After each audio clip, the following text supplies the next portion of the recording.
nəsə maraqlıdır. Bu ayrı-ayrı figurların aradan qaldırılması artıq İranın konkret olaraq bu müharibəni uduzması anlamına gələ bilərmi?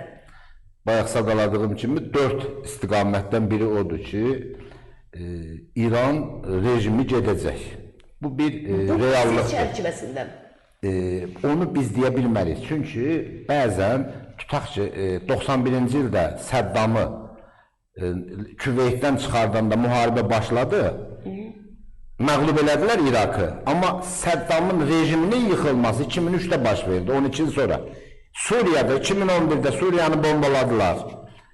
Hamı gözləyirdi ki, rejim gedəcək, amma rejim getdi 2024-cü ildə, 12 il sonra. İran çox mozaik strukturdur və çox böyük ölkədir. İranda İranın dağılması, İranın rejiminin getməsi və İranın ən, deyək ki, uzaq perspektifdəki İranın parçalanma senarisinin reallaşmasını bir düşünək. İranda bir rejim var. Bu rejim nə deyir? Bu rejim deyir ki, mən Mehdi hakimiyyətinin əmanətçisiyəm. Doğru mu? Evet. Dünyada Mehdiçiliyə inanan milyonlarla insan var. Doğru mu? Həm də bu Mehdiçilik bilirsiniz də Xristiyanlıqda da var. İndi siz təsəvvür eləyin. Azərbaycanda nə qədər saxta Mehdilər ortaya çıxırdı. Doğru mu? Bu populyar yanaşmadır da. Və ya şərqdə bir Mehdi ordusu deyən müxtəlif terror qrupları və ya legal qruplar var, doğru mu? İndi siz təsəvvür edin, İrandakı rejim dağılır və bu boyda sistemin içərisindən nə qədər Mehdi çıxacaq, nə qədər Mehdi ordusu çıxacaq, hər yer, bütün dağların altı silahlardır, silah ambarıdır.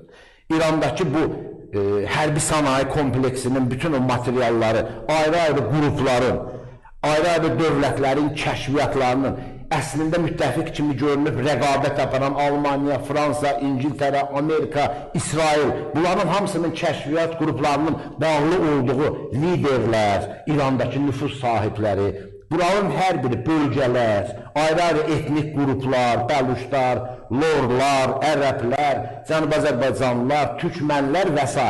Bütün bu qruplar artıq ortada.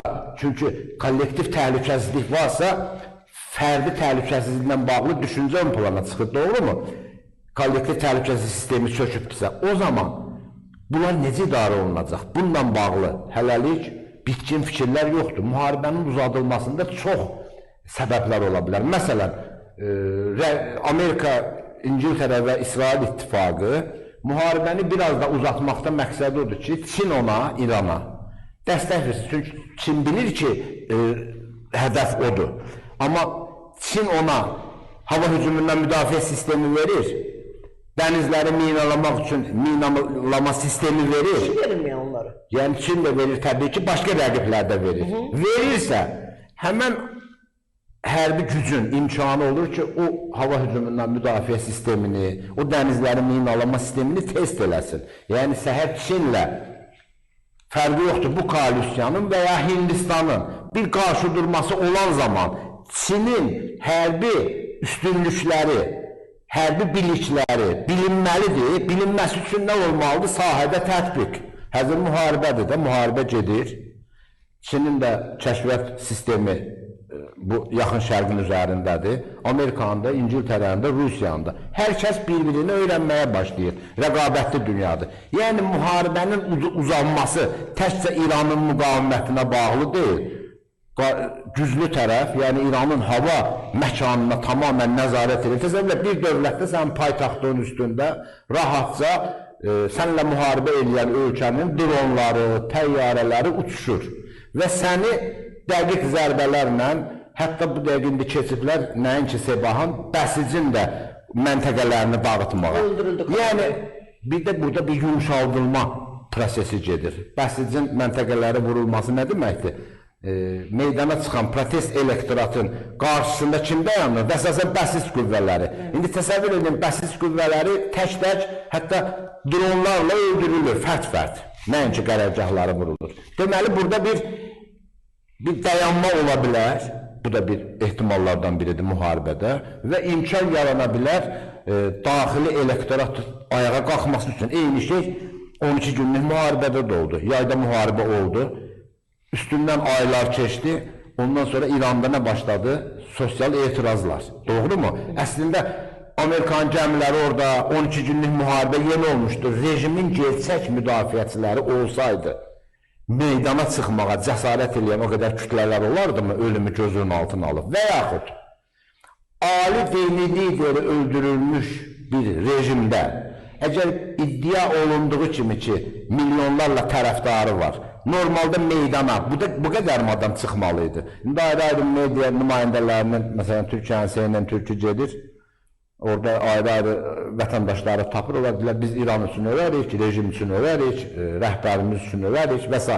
Amma ayrı-ayrı fərdlər 90 milyon İranın iradəsini ifadə eləyə bilərmi? Yəni, qarşı tərəf nə düşünür bə? Bəs İranda normalda biz nəyə gözləyirdik? Ali dini liderin öldürülməsi, çünki bunun təqlidçiləri var da, milyonlarla. İranda nə böyük bir etiraz yaratmalıydı, dalğa yaratmalıydı. İran əhalisi gedib o hərbi qüvvələrin qarşısında, Bəsicin ofislərinin, Sepahın ofislərinin qarşısında ətdən divar çəkməliydilər. Belə bir görüntülər varmı? Yoxdur belə bir görüntülər. Yəni, İranda rejimin legitimliyi zaten azalıbdır. Təkcə o mənada yox, Şiə coğrafiyasında da azalıbdır. Niyə? Çünki bilirsiniz ki, iki əsas məktəb var. Nəcəf məktəbi var, Qum məktəbi var. İraqdakı Nəcəf məktəbi, Sistani rəhbərliyi ilə olan Nəcəf məktəbi ki, Azərbaycanda da ən çox elə İrandakı Qum məktəbindən çox Nəcəf məktəbini təqlid eləyənlər var. Çünki Nəcəf məktəbi ilə Qum məktəbinin, yəni Xomeyninin vilayət-i fəqih doktrinasında təməl fərq nədən ibarətdir? Nəcəf məktəbi deyir ki, siyasətə biz qarışmalı deyilik, ruhaniyyətin borcu siyasətçilərə və cəmiyyətə mənəvi yön verməkdir. Amma vilayət-i fəqih deyir ki, biz siyasətin içində olmalıyıq, biz mehdi hakimiyyətiyik, əmanətçi hakimiyyətiyik. İranda bu şəkildə rejimin liderlərinin, Sepahın komandirlərinin, ordu rəhbərliyinin, mütəxəssislərin öldürülməsi onu bizə deməyə indidən ipucları verir ki, İrandakı rejimi dəyişəcəklər. Amma bu dəyişim nə qədər vaxt alacaq, bu özü mübahisəlidir. İran necə federallaşacaq, bu böyük bir sualdır. Şahçılar geri qayıdacaqmı? Şah geri qayıdıb İranın bir federal yapısında orada bir ikinci sütuna, yəni farsçılığa istinad edib, fars mərkəzli yeni bir sistemi yenidən sınaqdan keçirib növbəti zamana qədər vaxt tutacaqlarmı? Yoxsa birdən-birə Kürt qruplaşmalarını hərəkətə keçirib və ya müxtəlif geosiyasi manipulyasiyalarla Türkiyə və Azərbaycanı da münaqişəyə çəkib Cənubi Azərbaycan kartını da işlədəcəklərmi? Aydındır, aydındır. Bunlar böyük suallardır.